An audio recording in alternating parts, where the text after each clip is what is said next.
এরপর জানিয়ে দিব এরদোয়ানের হুঙ্কার, ইসরায়েলের স্বার্থে কাজ করতে পারবে না ন্যাটো। এদিকে যুদ্ধের শুরুর সময়ের চেয়ে ভালো অবস্থানে আছে ফিলিস্তিনি যোদ্ধারা। এরপর জানিয়ে দেব দেশ বিক্রি করে দিচ্ছেন মিশরের প্রেসিডেন্ট সিসি। আরো জানিয়ে দিব ইসরায়েলি সেনারা চলে যেতে মিলল ৬০ মরদেহ। সর্বশেষ জানিয়ে দিব নির্বাচনে আমি থাকছি, আমি জিতব বলেছেন বাইডেন। এতক্ষণ শুনছিলেন সংবাদ শিরোনাম, এবারে বিস্তারিত। তবে অনুরোধ থাকবে ভিডিওটিতে একটি লাইক করবেন এবং কমেন্ট করে জানিয়ে দেবেন কোন জেলা থেকে আপনি আমাদের এই ভিডিওটি দেখছেন। হিজবুল্লাহর ড্রোন হামলায় ইসরায়েলি সেনা নিহত। গাজা উপত্যকায় ইসরায়েলের চলমান গণহত্যার প্রতিবাদে গত বছরের অক্টোবর থেকে দেশটির সেনাবাহিনীর বিরুদ্ধে হামলা চালিয়ে আসছে হিজবুল্লাহ। এরই ধারাবাহিকতায় বৃহস্পতিবার ইসরায়েলের একটি সামরিক স্থাপনা লক্ষ্য করে নতুন করে ড্রোন হামলা চালিয়েছে লেবাননের সশস্ত্র গোষ্ঠী হিজবুল্লাহ। বৃহস্পতিবার রাতে এক বিবৃতিতে হিজবুল্লাহ জানিয়েছে, উত্তর ইসরায়েলের পশ্চিম গ্যালিলি অঞ্চলে অবস্থিত ইসরায়েলি বাহিনীর ১৪৬তম ডিভিশনের সদ্য প্রতিষ্ঠিত গোলান্তাজ ব্যাটালিয়নের সদর দপ্তরে একঝাঁক কামিকাজে ড্রোন হামলা চালানো হয়েছে।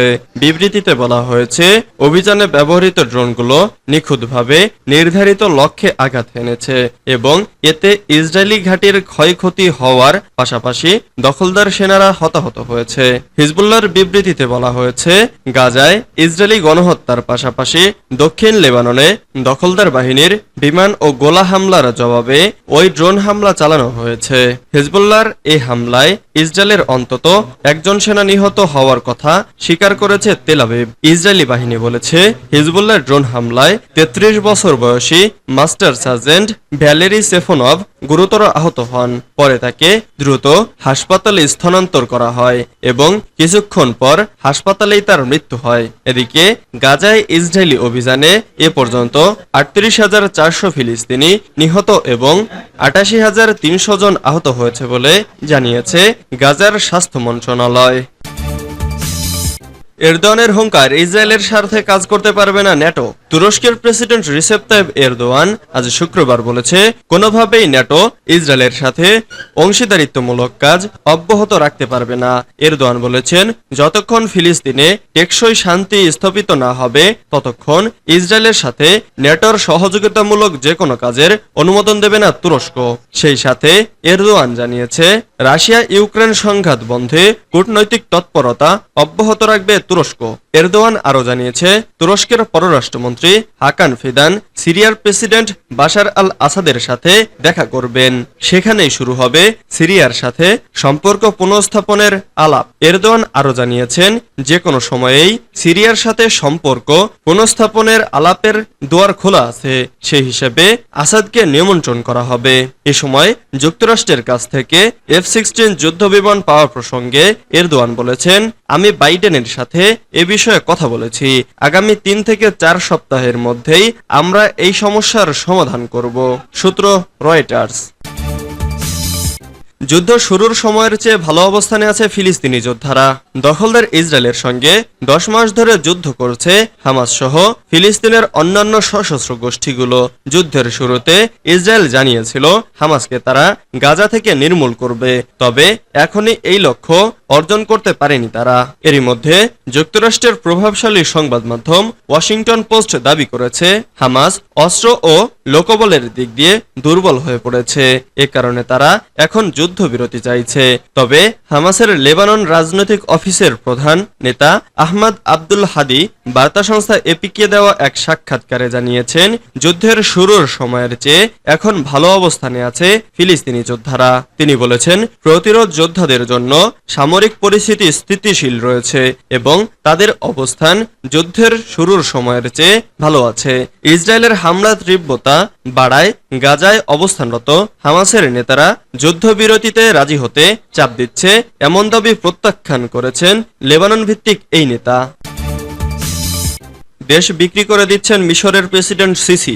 নির্বাচিত সরকারকে হটিয়ে মিশরের ক্ষমতা দখল করে নিয়েছিল সেনা কর্মকর্তা আবদেল ফাত্তাহ আল সিসি। জোর করে ক্ষমতায় বসে দেশের অর্থনীতিতেও ধস নামিয়ে দিয়েছেন তিনি। এখন অর্থনীতি চাঙ্গা করতে বিদেশি বিনিয়োগ টানতে চাইছে মিশর, আর এজন্য কিছু অজনপ্রিয় পদক্ষেপ নিয়েছেন সিসি। তবে সাম্প্রতিক সময়ে এমন কিছু বিপজ্জনক পদক্ষেপ নিয়েছে মিশর, তাতে দেশটির কিছু অঞ্চল হারানোর উপক্রম হয়েছে। মিশরের সরকারি সূত্র জানিয়েছে, মিশরের কেন্দ্রীয় ব্যাংকে বিপুল পরিমাণ অর্থ মজুদ রয়েছে সৌদি আরবের। সেই অর্থ ব্যবহার করে লোহিত সাগর তীরবর্তী পর্যটন এলাকা রাস জামিলা এবং মিশরের কয়েকটি সরকারি কোম্পানি কেনার প্রস্তাব দিয়েছে রিয়াদ। মিশরের সরকারি ব্যবসা খাত বিষয়ক মন্ত্রণালয়ের একজন কর্মকর্তা জানিয়েছেন, সৌদির এমন প্রস্তাবে আগেই সাড়া দিয়েছে কায়রো। চলতি বছরের ফেব্রুয়ারি মাসে সংযুক্ত আরব আমিরাতের সঙ্গে ৩৫ বিলিয়ন ডলারের এমনই একটি চুক্তি সই করে মিশর। ওই চুক্তি অনুযায়ী ভূমধ্যসাগরের তীরবর্তী রাস এল হেকমা রিসোর্ট উন্নয়নে কাজ করবে আমিরাত। এর বিনিময়ে মিশরের কেন্দ্রীয় ব্যাংকে থাকা আমিরাতের ১১ বিলিয়ন ডলার বৈদেশিক মুদ্রার মালিক হবে কায়রো। সৌদির কাছ থেকেও একইভাবে বৈদেশিক মুদ্রা পাবে মিশর। ইসরায়েলি সেনারা চলে যেতেই মিলল ৬০ মরদেহ। গাজা সিটিতে এক সপ্তাহব্যাপী অভিযানের পর সেখান থেকে সেনা প্রত্যাহার করেছে ইসরায়েল। ইসরায়েলি সেনাদের তাণ্ডবে সেখানকার রাস্তাঘাট, বাড়িঘর সব ধ্বংসস্তূপে পরিণত হয়েছে।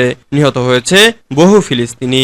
শুক্রবার ১২ জুলাই স্থানীয় সময় সকালে ইসরায়েলি সেনারা গাজা সিটি থেকে সরে যায়। এরপর তাল আল হাওয়া এলাকায় এখন পর্যন্ত ৬০টি মৃতদেহ উদ্ধার করা হয়েছে বলে জানিয়েছেন গাজার সিভিল ডিফেন্সের মুখপাত্র মাহমুদ। ধ্বংসস্তূপের নিচে আরো বহু মানুষের মৃতদেহ চাপা পড়ে থাকতে পারে বলে আশঙ্কা প্রকাশ করেন তিনি।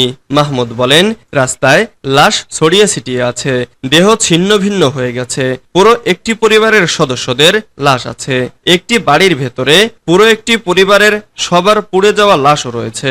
স্থানীয় আদিবাসী ও উদ্ধারকর্মীরা বলছেন, কিছু এলাকা থেকে ইসরায়েলের ট্যাঙ্ক সরে গেলেও উঁচু কয়েকটি স্থানে স্নাইপার এবং ট্যাঙ্ক এখনো আছে।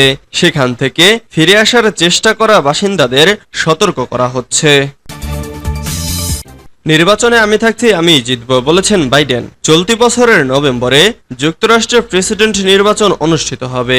নির্বাচনে সাবেক মার্কিন প্রেসিডেন্ট ডোনাল্ড ট্রাম্পের কাছে ধরাশায়ী হওয়ার পর প্রার্থিতা ধরে রাখতে হিমশিম খেতে হচ্ছে বর্তমান প্রেসিডেন্ট জো বাইডেনকে।